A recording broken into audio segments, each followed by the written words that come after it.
So there I was in the middle of my rented house, sitting on my rented faux leather couch, one of those with a recliner on the end and that conveniently placed cup holder in the middle. The kind you maybe see like a farmer or a rancher sitting on at the end of a long night, or a parent. Listen, I'm sitting on my landlord's couch scrolling YouTube. I ran across the story of the SeaWorld trainer being killed by the killer whale she was training after a show. I felt this unrelenting intrigue and quickly became obsessed. I'm sitting there scrolling. Have I watched that one before? Is that a better angle? Will that video give me more information? At this point, something has completely taken over me and I am possessed. It's like the train wreck everyone tells you to look away from, and I'm moving in closer for a good encounter. Scrolling, watching one video after another, having this insane need to feel what the trainer must have experienced. Watching the videos, I felt this immense, indescribable fear and panic, complete and utter helplessness, terror. My heart was pounding. I could literally feel the surge of adrenaline racing in my bloodstream. And all of a sudden, I realized something. These feelings were familiar to me. I knew them. And in this sudden flash, I relived what must have been countless terrifying moments with my father growing up during his violent, psychotic, rageful episodes. And that's when it hit me. What I just did, what I had just put myself through was crazy. I mean, for real, who in the world would do something like that? Who would purposely put their body in a fight or flight response? Who would choose to experience so much negative emotions in one time? Why would you choose to be upset? Well, the truth is, people do it all the time. Some driver cuts you off on your way to work, and not only do you want the opportunity to express your disdain to their actions personally, it's the first thing out of your mouth when your coworker asks how your morning's going. The other drivers walked into work feeling gratitude for splurging on higher horsepower, and you're at work in hypertension, reliving your drive. How many people love to get on the phone and call someone when something bad happens? Regularly. Just spend a solid 30 minutes on the latest crisis, reliving every detail, re-experiencing every emotion like you're an actress on Days of Our Lives, except it's your life. And you are loving every minute. People are addicted to being miserable. What about the person you know that's angry at the world? They're negative and hateful. You can't have a conversation with them without them trashing someone else. The ultimate pessimist. If they can't find a reason to complain, they will create one. Guess what? They love being angry, negative. They're addicted to it. The sad people, the victims, the weak, fragile people with so many diagnoses, their medical report looks like a rap sheet kind of people. They're all the same.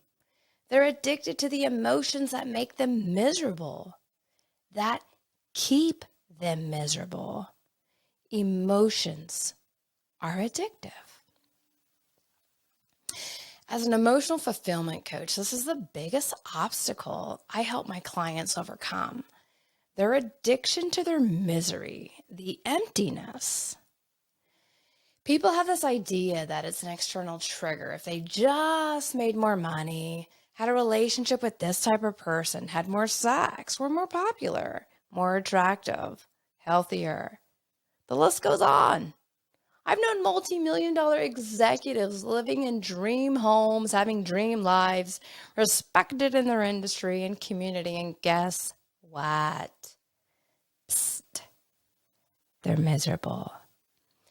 Even the ones in relationships or access to relationships are lonely. They feel misunderstood or unloved. They can't figure it out. Look, I could go on. I list dozens of real life quandaries like this in the book I'm writing. But the real question is, why? Because happiness, joy, emotional fulfillment is not external. It is internal. But it's in your brain. It's why someone terminally ill can feel sublimely blessed. It's the ultimate reflection of a healthy internal process. You see, throughout life, your emotional experiences trigger neurons to fire off in your brain. A repetition of these emotions had these same neurons firing together at a similar sequence and ultimately wired together, creating a program. What we describe or experience as emotions is a sequential firing of neurotransmitters, which release chemicals such as serotonin, dopamine, adrenaline, oxytocin, and so much more. Each emotion has their special blend of chemicals, and for some, it's the restriction of chemicals that fosters the emotion, like depression and serotonin. The more and more we experience specific emotions, the more energy going towards those neurotransmitters, releasing their chemical cocktail of emotion. The more intense and frequent these emotions are over time, these programs become hardwired into the brain as a subconscious program.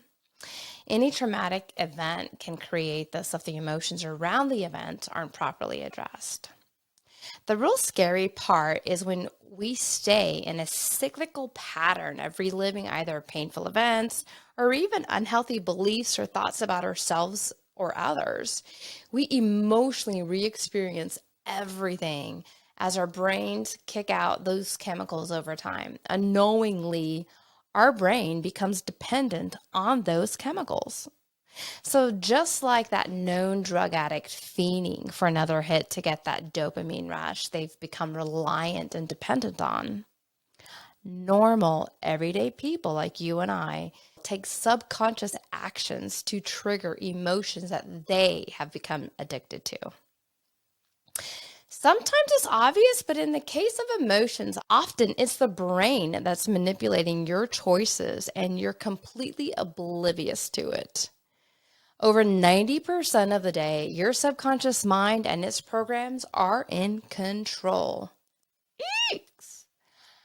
Just as I was frantically watching one triggering video after another on the couch, completely clueless as to the cause of my obsession. You see, over the years, I had consciously made life choices that removed people and chaos out of my life. Consciously, I had kicked the habit, you could say. However, what I observed was that the trigger still existed. For the same reason I avoid watching the news or certain movies, I intellectually connect to the cascade of emotions I personally experience in the presence of specific information. You see, an important fact to understand is that your brain doesn't know the difference between reality or the story you're getting worked up over. That's why I personally felt my heart racing and the adrenaline running through my body when I was watching those videos. You guys, my brain had no idea that my butt was parked on a brown faux leather recliner in Wichita, Kansas.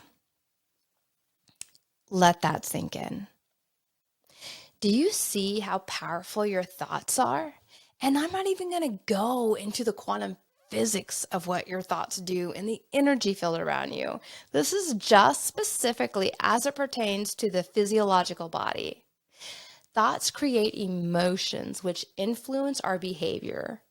Emotions are simply chemical reactions, and when we experience any of them in great significance or frequency, we can and will become dependent of their chemical signature. Once addicted, we engage with our environment and the people in our environment to elicit this coveted chemical reaction. A great example, most of my coaching clients that struggled feeling loved simultaneously are in active relationships.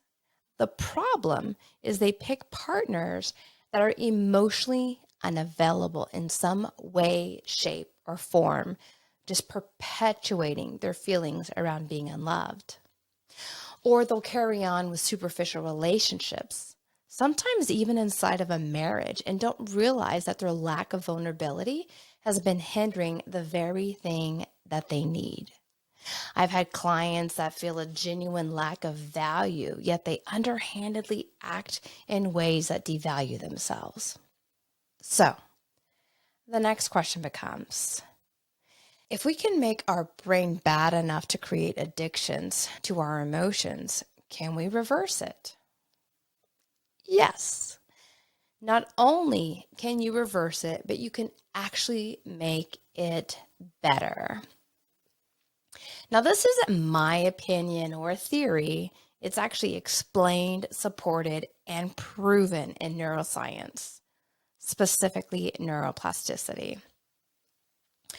Neuroplasticity is the ability of the brain to form and reorganize synaptic connections, especially in response to learning, experiencing, or following an injury. You guys, what that is saying is that the brain is malleable.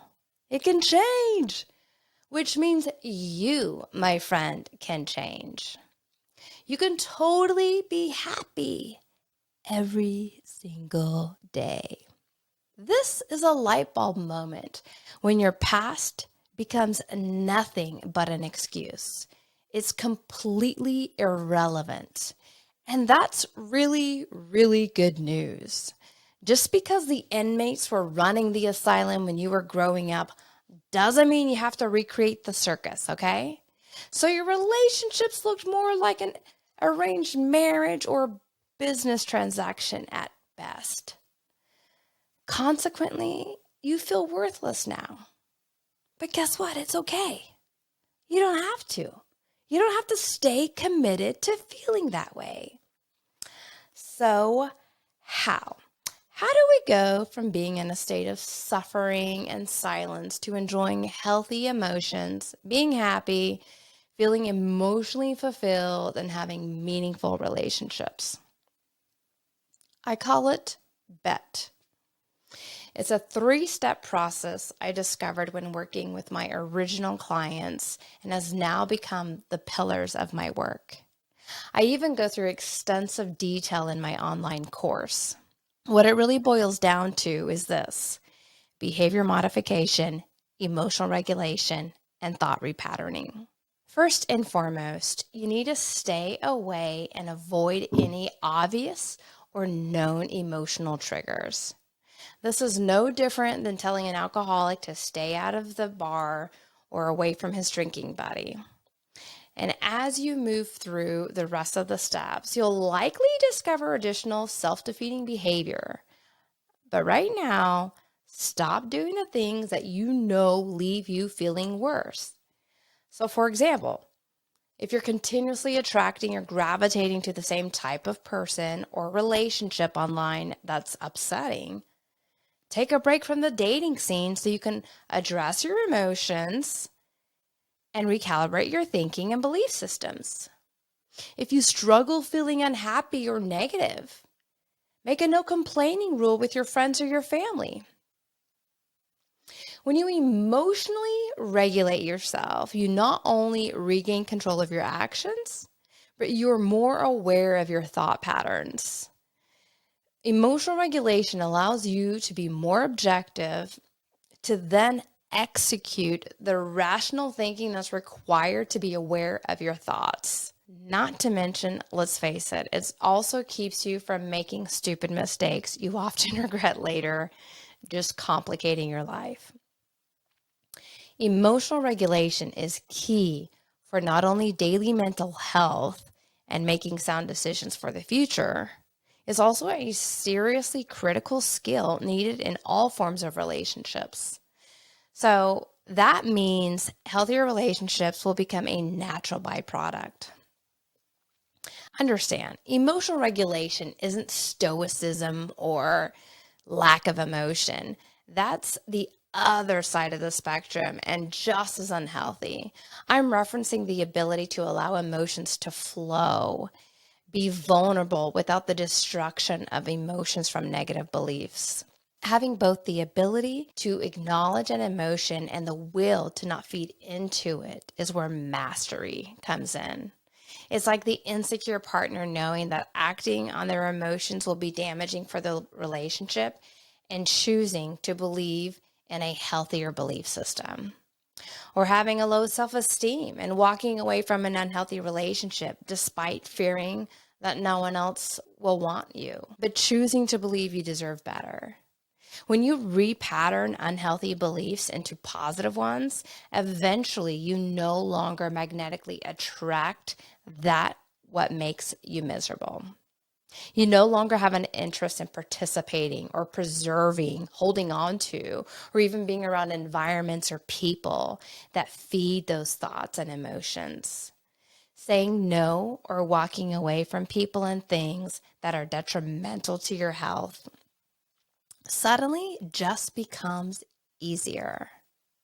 Now, granted, for some people, it's a matter of avoiding what they need and ultimately being open to the possibility of intimate connections, people's good intentions and goodwill, acceptance, and love. Healthy levels of oxytocin, serotonin, and dopamine create bonding and trust in relationships, which makes you feel loved regardless of relationship status.